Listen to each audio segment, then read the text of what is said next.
ముక్కోటి ఏకాదశి సందర్భంగా వైష్ణవ దేవాలయాలన్నీ భక్తులతో కిటకిటలాడాయి. సిద్దిపేట వెంకటేశ్వర దేవాలయంతో పాటు వర్గంలోని సరస్వతి అమ్మవారి దేవాలయం, నాచారం లక్ష్మీ నరసింహస్వామి దేవాలయం, అలాగే ఉస్నాబాద్, దుబ్బాక ప్రాంత ఆలయాల్లో భక్తులు తెల్లవారుజాము నుండే బార్లు తీరి దర్శనాలు చేసుకున్నారు.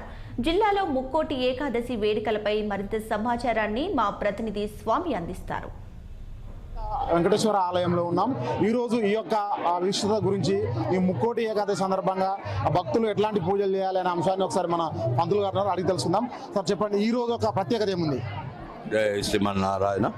నీలాదంగస్తనగిరిధరి రుద్భముద్బోధకృష్ణం ఆరాధ్యం సంస్కృతి శతశిరసిద్ధమధ్యాపయంతి సోత్తిష్టాయాం సజనిగతం యాబలాత్పుక్తభుంక్తే గోదాతస్యై నమ ఇదమిదం భూయే వాసుభూయా.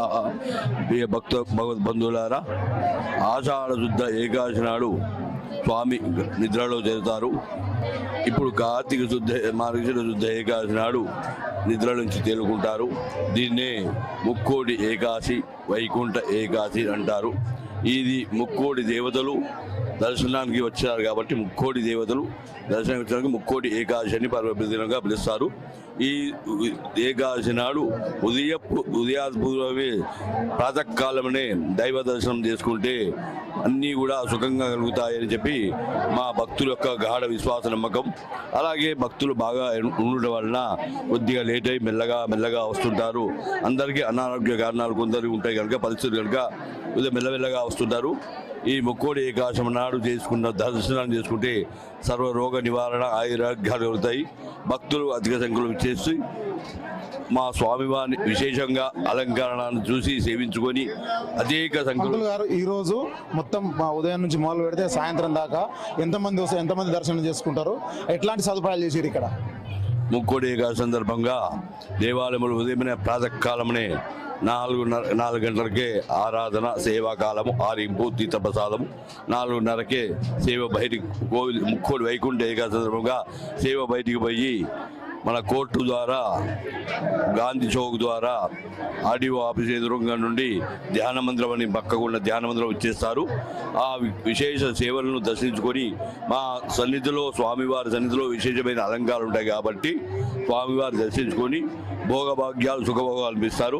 అలాగనే దేవాలయం శాఖ వారు కూడా అనేక రకాల నీటి వసతులు కానీ, ప్రసాదాలు కానీ, అన్ని రకాలు కూడా ఆరోగ్య వసతులు కూడా భక్తులు అందరికీ సౌకర్యంగా అందిస్తున్నారు. కాబట్టి భక్తులు అధిక సంఖ్యలో చేసి గాఢ విశ్వాసంతో భక్తులు అధిక సంఖ్యలో దాదాపు 1,00,000 వస్తున్నారు. ఈ సంవత్సరం 1,20,000 వస్తారని మా అంచనా ప్రకారం. తెలియదు, ఇక్కడ కొంతమంది భక్తులు ఉన్నారు. చెప్పండి, ఎట్లా అనిపిస్తుంది? మీరు ఈరోజు దర్శనం చేసుకున్నారు కదా, చెప్పండి. ఈరోజు దర్శనము స్వామివారి ఏకాదశి సందర్భంగా చాలా భక్తులు వస్తున్నారు. స్వామి ఏ కోరిక కోరినా తప్పకుండా నెరవేరుస్తాడు. సిద్దిపేటలో మాత్రము ఎంత బాగు చేసిండ్రంటే అంత బాగు చేసిండ్రు. సిద్దిపేటలో చాలా బాగుంది. వైకుంఠ ఏకాదశి మీరు దర్శనం చేసుకున్నారా? చేసుకున్నామండి. చాలా బాగా అనిపిస్తుంది. ఎక్కడ లేని మంది ఇక్కడికి చాలా బాగా వస్తారండి. పొద్దున 3 నుంచి స్టార్ట్ అవుతుందండి. చాలా బాగా అనిపిస్తుంది. మీరు దర్శనం చేసుకున్నారా? ఎన్ని గంటలకు దర్శనం వచ్చారు? మేము 11 గంటలకు వచ్చామండి. 11 గంటలకు వచ్చాము సార్. సార్ వస్తారా ఇక్కడ? సార్ వస్తామండి. దర్శనం అయితే బాగానే జరుగుతుంది. మీరు చెప్పండి అమ్మా, దర్శనం బాగా జరిగిందా? ఎన్ని గంటలకు వచ్చారు ఇక్కడ? మరి 11 గంటలకు వచ్చినాం. 11 గంటలకు వచ్చినాం.